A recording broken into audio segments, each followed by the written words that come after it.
another video, and I just completed this little coaster of a bumblebee, and I was thinking about spring, and I'm all excited.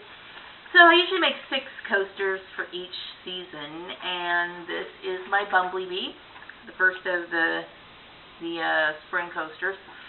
And I was thinking today, I got up this morning, my intention was to contact some of these agencies and, trying to cover my bases and just kind of building rapport and having them pitch me in a way that I want them to pitch me and, talk to employers and using their skills and helping me with my job search. But I got distracted because there's just so much on my mind. I mean, when you're dealing with, fear, doubt, anxiety, you tend to not focus, So I think it's really important that whatever's in my mind, I express it and release it. But I was thinking about mental illness. Now, I am not mentally ill. I know that people probably have assumed that I was because I'm very quiet. No, I'm trying to deal with major gang stalking, and I'm responding to, the behavior that's being exhibited around me, and you shut down. You don't know how to deal with it. It becomes overwhelming. So if that gives a lot of people the impression that, oh, something's wrong with her. Trust me, there's nothing wrong with me. But, workplace mobbing, gang stalking, being socially isolated, these are very stressful situations to be under.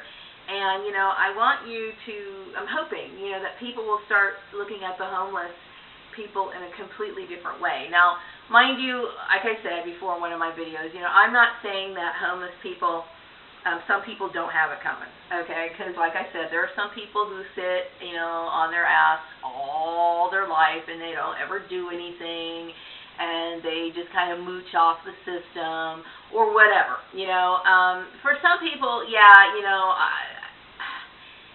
can understand that. But I think, a lot of people abuse their power and they force people out of their fields and they become ostracized, and this is the result of it.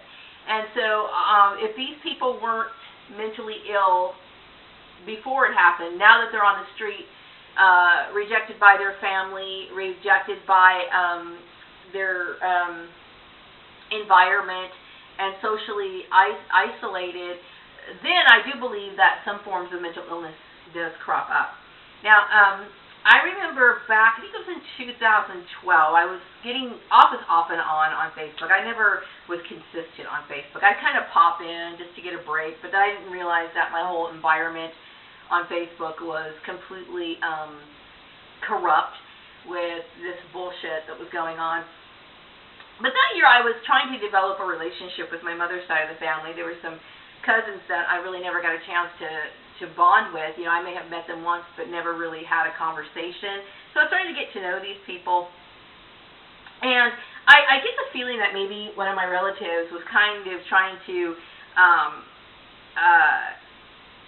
maybe insinuate that maybe I had some mental illness because of what they suspected of my grandfather was going through. And, from what I understand, now I'm going to tell you what, the workplace was you think things are really crappy now, and that's one of the reasons why they had laws, okay?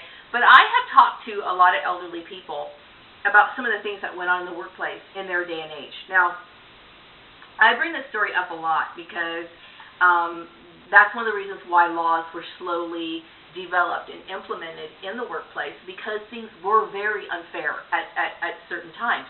Now, I remember this man, and I don't remember his last name. His name was Archibald. And Archibald was a very old man.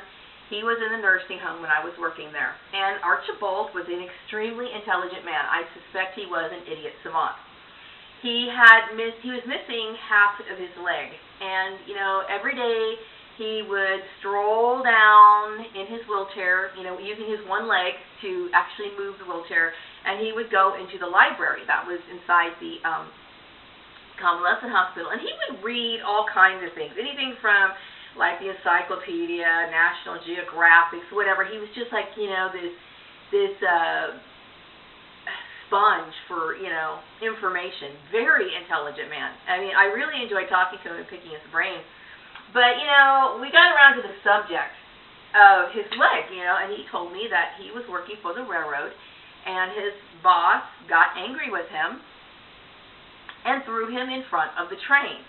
And, what I found odd about this whole thing was the fact that Archibald's boss got to come back to work the very next day, and, it was like business as usual. And, I think about how people really didn't address some of the issues back then, and how workplace mobbing at that time, just probably ran rampant and got physical and got real violent, and slowly but surely, laws were implemented to protect people. And so I'm thinking, okay, she brought up my grandfather. My cousin brought up my grandfather. Now, I believe some mental illness I think it's external. I'm not sure. Not to say that there are not mental illnesses that are passed down from bloodline. I'm not saying that, okay? But I want you to understand what life was like for African American people at that time. Now, and some of the characteristics that I don't know how he was, but I'm going to tell you what, I wasn't raised in my grandfather's day and age, but I can tell you that the work life for a lot of African American people is very stressful indeed.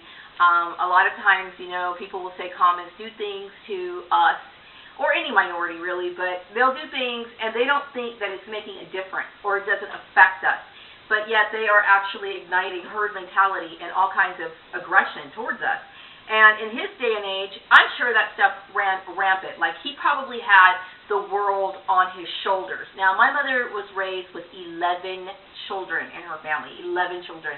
And that's not to say that, maybe it was hereditary, but I suspect that his mental problems were a result of external factors, and I really do believe that. I know my father was stressed out a lot of times at work, and I know that he used to tell me, when I was with him and spent many times with him as a teenager, he would say this at dinner, life is not easy for African American people. It's not.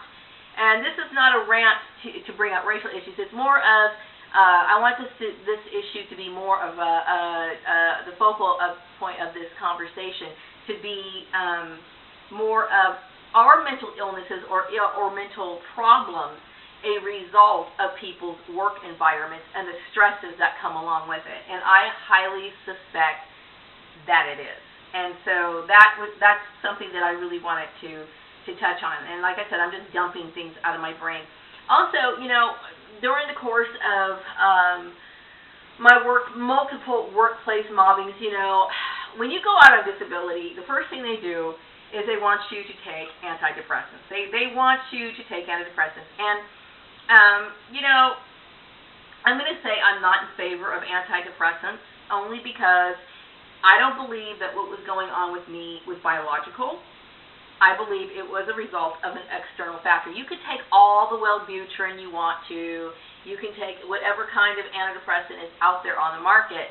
But the fact of the matter is, if you have a stalker, that's not going to make that go away. And so that's my point. My point is that there's a lot of external factors that are being mistaken for mental illness, and this is not the case. Workplace mobbing is a very serious issue, and I do believe that it is a very, self-fulfilling prophecy type of issue, to where they might start accusing you and putting so much pressure that eventually they can take a normal person and make them into a basket case, because it's that severe. It is that severe. And so, when you look at a homeless person on the street, instead of rolling your eyes and treating them like they are nothing, think about what got them there and try to look at them with a little bit more compassion.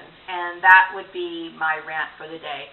And I hope you enjoy my bumblebee, and I hope you have a wonderful spring season. It's just right around the corner. And I think I'm going to finish this, and instead of working on my job search today, I'm going to take some time off and work on some crafts and try to get my brain together so I can be refreshed for the next week.